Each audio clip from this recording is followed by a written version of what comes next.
Nah, satu kabel lagi nih. Nah, cakep. Udah semua ya.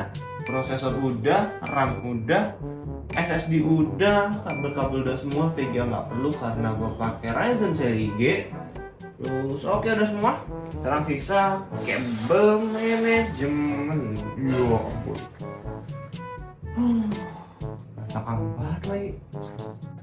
Udah tutup aja bro, nggak ada yang lihat ini kok. Pasang air lah.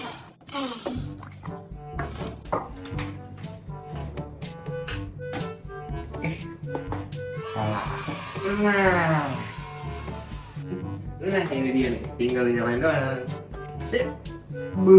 Cakep banget PC gue bro. Tapi suara apaan?